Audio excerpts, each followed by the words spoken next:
I'm Dr. Alvin Thomas. My work and this show is dedicated to educating, validating, elevating, and celebrating the importance of Black fatherhood. This is the Black Fatherhood Podcast.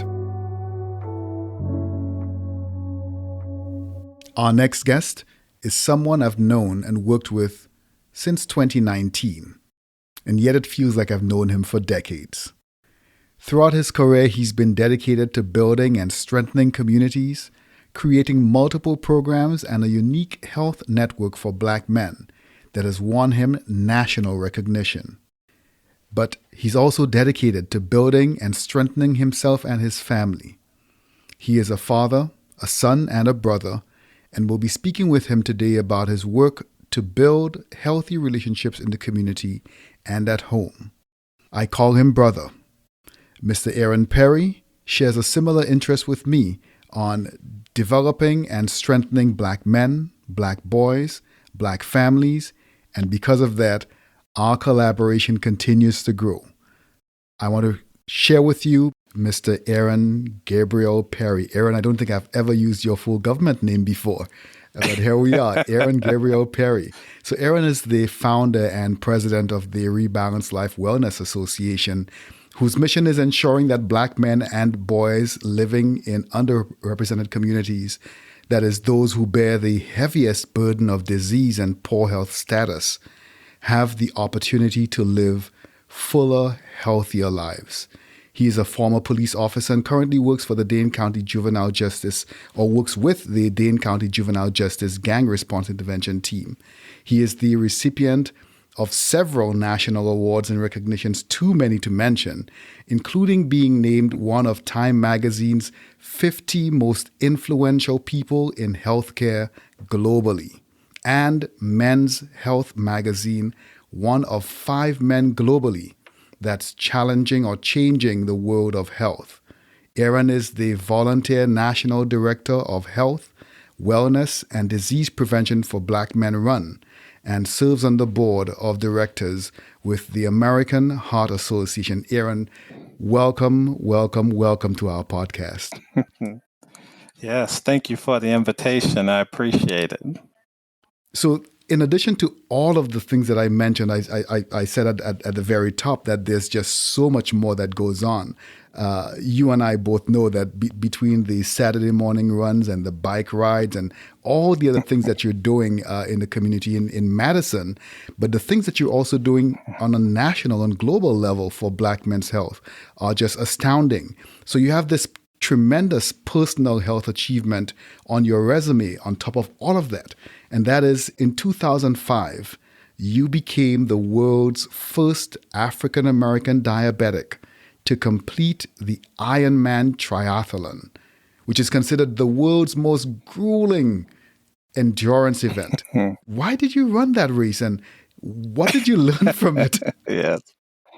Yeah, it's so interesting, Dr. Thomas. It literally, I set out to just gain better control of my diabetes, and I had a doctor's appointment. And it probably wasn't the best time for me to talk about wanting to do the Ironman because my doctor had just read all of my labs to me. And, my A1Cs were extremely high, 13.3. Normal is typically, they like to keep it between 5.5 and 6.1. And so I was, significantly, my diabetes was out of control. And so had my lab work done, going to my doctor's appointment, and I was complaining about blurred vision, tingling of the feet, and all of those things are complications from poor diabetes control. And so when I got into my doctor's office, literally I said, Doc, here I am, this is where I'm at. And he said, Aaron, you really need to make some lifestyle changes. We talked about my A1C being 13.3, and literally he said, Aaron, just go get a bike, right? Get a bike and ride it around the block after meals, or maybe go for some after meal walks. But you really need to exercise, and you probably should really consider dropping about, 15 to 20 pounds. And so at that moment, I said, "Well, Doc, I did see this thing called the Ironman Triathlon on TV the other day." He said, "Oh, wait a minute." He said, I want you to exercise, but the Ironman, you can't do that. That's for serious athletes. Just get a bike, maybe do some short rides around the block. But the Ironman, you can't do that." 362 days from that conversation, I crossed the finish line on my first Ironman. Congratulations And again. it was so, yeah, thank you. And it was, when you talk about these little divine interventions, my doctor actually volunteered with the health tent for Ironman. And so any athletes that came in that were hydrated or whatever, he would deal with them. And so about 10 p.m., he decided he was going to come and just welcome all of the athletes when they crossed the finish line. And so 11:35. Now the race started at 7 a.m. and I crossed the finish line at 11:35 at night. And I remember crossing the finish line, and I bent down to pull off my timing chip, and my doctor said, "Wait a minute, I can get that for you." But I bent down and grabbed it off, and I handed it to him. He said, "My goodness, man, you look like you can go another 20 miles." And now keep in mind, I hadn't seen my doctor for 6 months. He didn't even know it was me. And I said, Doc, it's Aaron." He said, "Oh my God. Oh my God." And it was really, the best way to describe this is I was convinced that I couldn't do this Mhm. because I was diabetic. I was also afraid of the swim because when I was 5 years old, I had a near drowning experience. And in order to in order to advance in the Ironman, you got to complete a 2.4 mile swim, Right. and you're swimming in a lake that's 75 feet deep. But I wanted to be an Ironman, and so I stayed true to the training. And I just remember just hanging in there, and everything just clicked. But what I wanted to tell my doctor is that in the future, encourage your patients, no matter how crazy Mhm. their aspirations may seem to be. Make sure you're encouraging them, because he actually lit a fire under me, and it was just the facial expression. It was the eye contact, which he always gave it, but he said, "You cannot do Mhm. that." And that was one of the first times that I said, "There's a whole nother life on the other side of my fear. I just got to get over there." And that's what I can tell you. In doing the training, I got to see what was on the other side of my fear. And it was a whole nother life waiting for me over there. I just needed to trust, and not because, people get scared Mhm. and then they walk back. I got scared, but I walked towards it. And once I got to the other side, it was an amazing experience. And so I said, there's nothing on this earth that I cannot accomplish, because I went from extremely poor diabetic control, overweight, to being one of the fittest athletes in the world. And I now own that. So, speaking of overcoming fear, swimming in the deep, I'm trying to imagine what that Aaron at that age was thinking as he was swimming in that, doing that swim in the Ironman with the Yeah. backdrop of that near trauma of his childhood. Thinking of all of those things, the accomplishment, swimming in the deep, overcoming fear, you went on to open the nation's first men's health and education center inside the largest black barbershop in Madison, Wisconsin. Where did that come from? And was that in any way related to those experiences? And what can you tell us about Yes. what the center does today? So, one, where did that come from? And what can you tell us about what the center does today? Yeah, crossing the finish line of the Ironman, I started to get a lot of calls, and I had put up a small website, and I was getting messages and calls from people all over the world. They saw, because finishing Ironman and becoming the world's first African American diabetic, everybody wanted to put me in their magazine. Mm. And then none of them asked me permission. They just took my picture and just started writing. So I still got a bone to pick with a whole lot of people, but overall, they well, Any press they say is good press, I guess. But so what happened is that people were finding my accomplishment, and they were reaching out to me, and they were in the same state that I was in. They were on the other side of that Hmm. fear, and that they were not going to risk, anything. And so they reached out to me just more out of concern, out of frustration. But mostly, I got the sense that people thought if I don't make this change, I'm gonna die, and I'm not strong enough to do it. I need help. And so people started reaching out to me, and I realized early on, Doc Thomas, is that I could not continue to be that advocate for them Hmm. because I was not qualified to give medical advice. But they were really in some tough spots. And so I started coming up with a lot of resources. I found out where people were calling me from, and I did the homework. I studied and found out good resources for them in their areas. I connected them with walking groups, diabetic support groups. And then I changed my focus from trying to be a national health advocate to just focusing on my community and more on Black men. And so that's kind of how that scope narrowed. So that was where the center was many years ago, almost decades ago when you started it. And I know most Mhm. recently, even the naming of the center has evolved. What is the center doing today? How has that changed Yes. from back from when you first started? Yeah. So when I initially started, and keep in mind, I had wrote grants for seven Hmm. years, and for 7 years we were denied. And all of a sudden, there was an African American man that was appointed the regional vice president of a health system here, and he saw the vision, and he encouraged his health system to put some funding behind us. Now we did have to apply for the grant, and I remember when they reached out to us, I said I'm not comfortable applying because we've been turned down for grants for 7 years, and literally we were awarded the state of Wisconsin most innovative nonprofit of the year in 2018, yet we were denied every single grant that we applied for. Now, just focus on that for a second.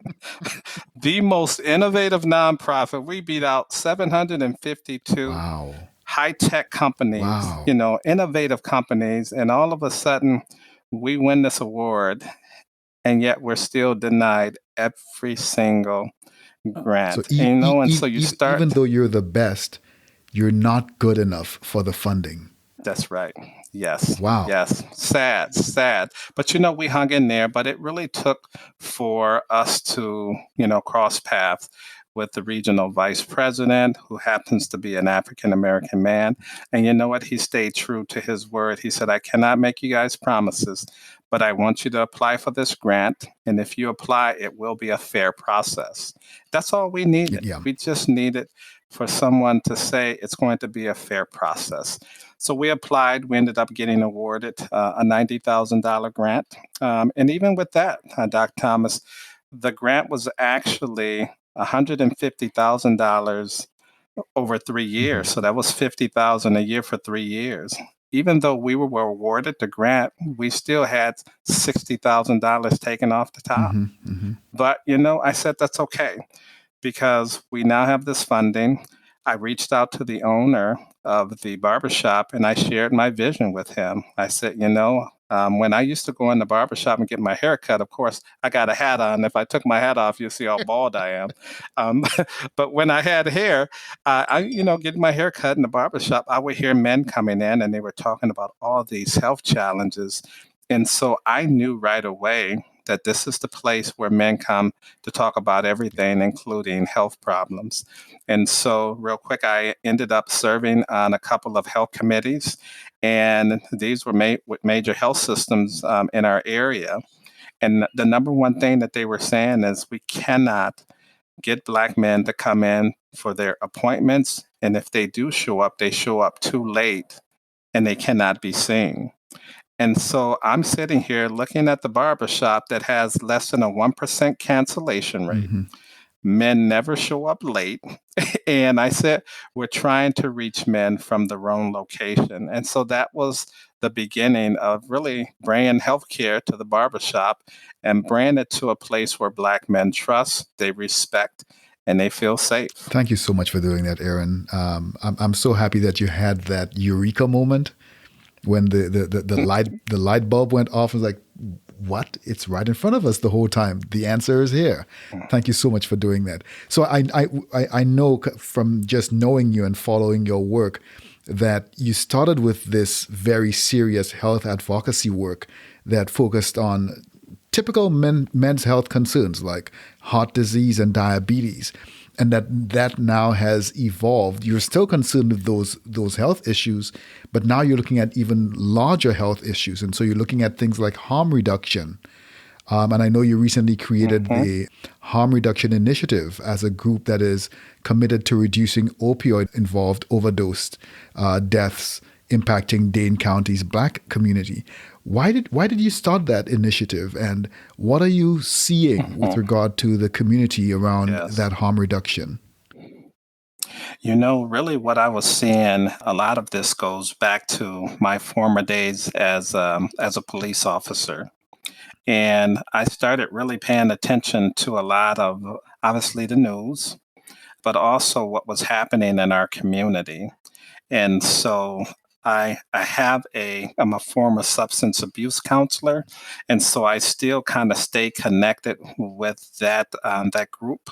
And we just started hearing about all of the people of color who were overdosing.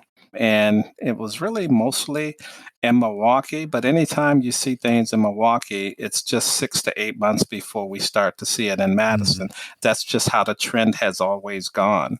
And so I knew that we were in trouble because Milwaukee did not have a hold on obviously the opioid epidemic. The pharmaceutical companies that were really just running rampant. Not to get into that, but we knew that we were in trouble and that we were going to be experiencing some loss of life because of this. And so I got on looking up and researching various companies, and I ended up finding this place called Vital Strategies. And it was a company that funded harm reduction work. And so I ended up, getting a call from them, and they literally we walked through what would a harm reduction program look like, and how could it be successful. And I said, well, for one, we're going to do it in the barbershop. We're going to expose that community, and we're going to tap into all of those men that have finally trusted us. And that's really what I did. But if I can also add, and prior to doing all of this work, keep in mind I was a former police officer. And when I came into the barber shop and I told a bunch of Black men, hey, I want you guys to trust me now. I'm going to get you healthy. I mean, they looked at me like I was a three-eyed cyclops, you know, and, but it was tough. And I can tell you, they pushed Yeah. and pushed and pushed for 2 years, but I didn't go away because I knew it wasn't about me. It was the trauma of that uniform that I once wore. And so I hung in there with them, and slowly they started coming around, but they were brutal. I mean, I would come in and they were like, is he back again? I'm not going to tell you exactly what they Right, said, right. but is he back again? you know, and I would always smile and say, I love you too. And, so what did Michelle Obama say? When they go low, you go high, and I tried to practice that, but it was tough. There was days where it was tough. But you know what? Even though guys were, coming at me really hard and very negative, man, I found a whole nother love for them because I knew that, for one, it wasn't personal, it was trauma. And so I started looking at them in a different manner, and I really wanted to support them and help them even from a different space. And so doing the harm reduction work was really just part of just wanting to make sure that these guys are going to be okay, their families were going to be okay, and that their young kids didn't have to go down that path where they had to bury them early. So that was my focus, to do whatever I can as a former cop, as a former substance abuse counselor, and a Black men's health advocate. So I hear this common theme of adversity and overcoming in your story. You talk about the overcoming the initial diagnosis of diabetes, and then overcoming the grueling nature of the Ironman, and then having to overcome not getting any traction as you're pushing forward to this funding for this work that you want to do, and then you finally get to start doing this work, and you have to overcome, like you, as you called it, the trauma of the uniform. So there's Right. just all of these little pieces of things that you're overcoming and dealing with, and in the face of each of these, you're not backing down. You're continuing. And I just find that really inspirational, and I really want to thank you for continuing to do that. I know also that you're a family man through and through. You love your family. You've talked about your family in so many different ways, both your immediate family and your extended family members. Share with us, if you will, one or two stories of your experience with your father or your mother, and how that has influenced you to become this Aaron Perry that we see today. Right. One of the things that I'm a fierce advocate for domestic violence. I mean, I'm just, I am that guy that I really struggle when I encounter men that have decided to harm women. I really dig in, and I try to work with them. I don't shame them. I don't push them away, but I try to, I try to understand, which I can't.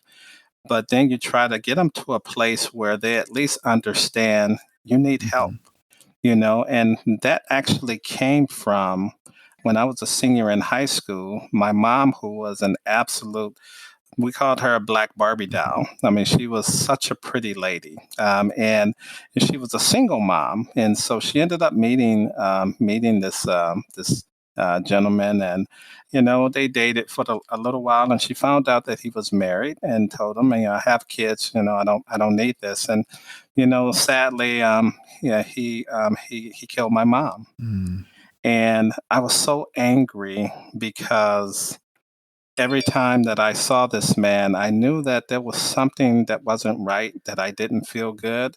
But I remember always, every time he came around, I looked out my window, and outside my window was this big mhm, brick. And every time he came over, I kept thinking, go grab the brick and chase him out of the house, you know? And of course, when my mom lost her life, when he killed my mom, that I lived with that for probably a good 10 to 15 years. Aaron, why didn't you take that mm, brick and crush his skull? mhm, mhm, And I lived with that. But then I started to realize, that, my mom had, even though I had her for 17 years, my goodness, she instilled so much in me. And that's why for one, I'm the man that I am. But she was just so ahead of her time. Even when I think about my personal relationship, she would always say to us, and my mom was really good at. She would tell us it was three brothers, and she would call us in, and she said, "Get around." I mean, and what she meant is get around the mhm, table. And so we'll sit around the table, and she would always just tell us, you know what? I don't want you guys coming and talking to me because your father is absent and he's not here. I don't want you guys talking to me about that. You guys are gonna grow up and you'll figure it out for yourself. And then she would switch, this code mhm, switching is what I called it. She code switch on us, and she said, "Now look here." She said, "You guys are growing up and you're going to be dating one day." And she would say things like, "Whatever you do to get your baby, you got to do to keep her." mm, If a woman decides to, go out on a date with you, she would say this all the time. Just know that they could be with 100,000 different men, but they chose you. And I expect you to open doors. I expect you to pay. And at the end of the day, you tell her how beautiful she was and tell her thank you for spending time with me. That's the mhm, foundation that I had. But there was another part that every single day I left to go to school. my mom would always kiss me on my forehead, and she would say, and I heard this for from probably the age of 7 until I was 17. Every single day, she would kiss me on the forehead when I walked out the door, and she said, "Remember, baby, you're important." Mm. So, of course, when I started to get Time Magazine honor and the Men's Health Magazine honor, and I'm getting all these honors, and my friends is like, "Man, aren't you excited?" I'm like, "It's cool." But what I really wanted to tell them, I don't need those Right. honors to know that I'm important. My mom already Yeah. told me that, Yeah. you know? And so that's my foundation. That that is why I do what I'm doing, because I believe that this I'm living and I'm walking on the path that I'm supposed to be on, and I'm good with that. We're having some success. I guess I've made a name for myself nationwide as being America's leading Black men's health advocate. Come on now, I'm just a young kid from the inner city of Milwaukee, but this is what happens when you stay true to your Yeah. vision and you don't cut corners. Sounds like your mom would be extremely proud of you to Oh, hear you rattle off those lessons that she probably was not sure if you were really getting or not, whether you were listening or not. To hear you at this age, so far away from 17 years old, to hear you still rattle them off suggests how deep she planted those seeds and how deeply those roots became part of you. I know you mentioned watching this guy and watching that brick outside of your window and thinking what you want to do with that brick in this guy's head, crushing him with that brick.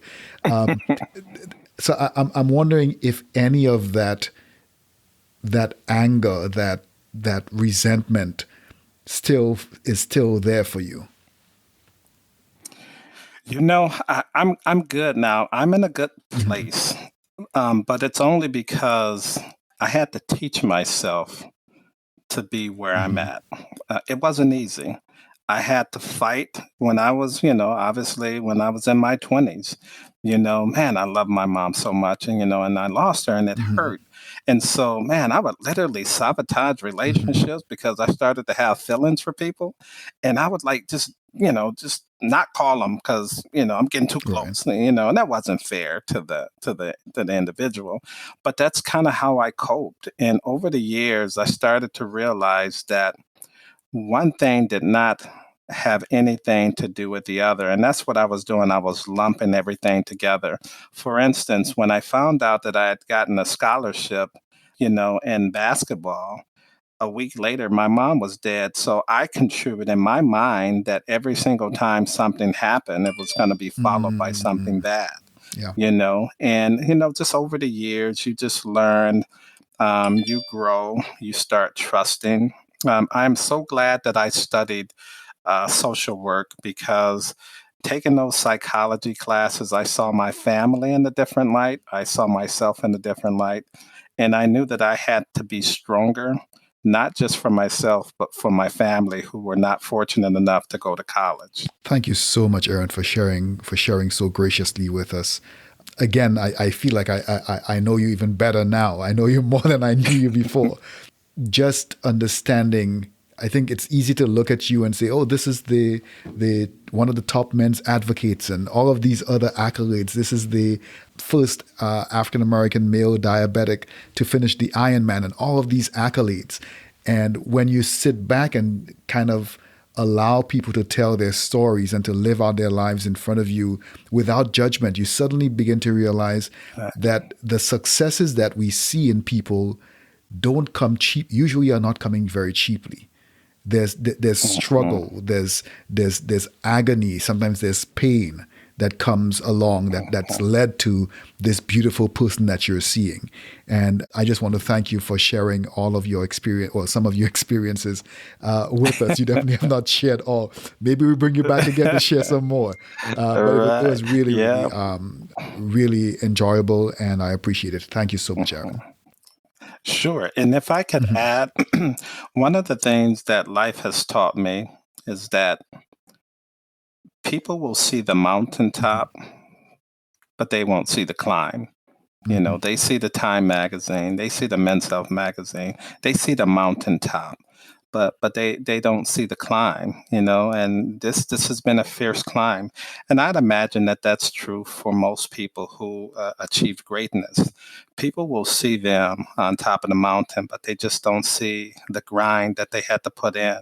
And that's what I wanted. If anything that comes out of this Mhm. discussion, I want people to understand that your grind may pay off someday, but you got to stick with your grind. I think there will be some young man, some father, some son, some person, male or female or otherwise, who will be listening to this podcast, and you might be struggling, wondering why your life is so challenged, why your life is so difficult, why whatever it is that you're going through, why is it continuing? And I hope you could take some inspiration from Aaron. One, to seek help, to find help where you can find it. Find somebody to speak with, find somebody to help you understand the path that you're on. But don't stop dreaming. While you struggle, don't stop dreaming. While you're swimming in the depth, don't stop paddling. Keep paddling. Eventually, you will get to the other side. You will get to that thing that you're trying to get to. Thank you so much again, Aaron, for being part of this podcast. You're welcome. Thank you. Mr. Aaron Perry's story is such as with most other individuals. You run through life facing challenges, and you have these critical decisions to make with regard to how you're going to deal with each of these challenges. You can fold, or you can keep rising up against them. You can overcome. Whether it was the focus on specifically the diagnosis of diabetes and what to do with that, the focus on the decision to finally engage that huge task of trying out for the Ironman and accomplishing the Ironman, swimming that deep lake, that deep pond, in the midst or in the background of a trauma or a near trauma, of a near drowning during his childhood. The inspiration that comes from when we decide to do more than we think we can do, to push beyond what we think we can push beyond. I think of the 17-year-old Aaron Perry having just lost his mother, and then getting the great news that he has gotten a scholarship to go to college. And what that must mean, the dichotomy that must have meant for him in his mind as he's going through those two things, trying to reconcile these two polar opposites of experiences, and the potential guilt as he's trying to wrap his head around this person who infiltrated, who became part of his family and destroyed his family, and how he chose to respond to that. And how he chose to respond to that continues to show who Aaron Perry is today. His response was one of overcoming. His response was one of digging deep and finding the strength. And he found his mother's words. He found his mother's messages. And today you heard him talk about continuing to find strength in his mother's messages. And to those of you out there who are dealing with difficult situations, who are dealing with challenges, whatever those challenges may be, find those deep messages that have been buried in you, those seeds that have been planted by people whom you've trusted and who you know have always loved you. Find those messages and draw strength from them. It's not easy, but it is possible. And if anything, that is the message that we get from Aaron Perry. It is not easy, but it is possible. How you start your life may not be inspirational. How you choose to live it can be. Thank you, Aaron Perry, for being an inspiration to all of us. You've been listening to the Black Fatherhood Podcast. I'm your host, Dr. Alvin Thomas. I'm a clinical psychologist, researcher, and the director of the TriLab at the University of Wisconsin-Madison's School of Human Ecology. Original music for our series was composed and performed by Micaiah De Silva. Our series producer is Joe Ruby. The podcast is supported by the School of Human Ecology at the University of Wisconsin-Madison. And you can follow me on Twitter at @dr_at AT758. That's Dr. underscore AT758. And on the web at thomaslab.humanecology.wisc.edu. Make sure to subscribe to the Black Fatherhood Podcast, wherever you listen to your podcasts.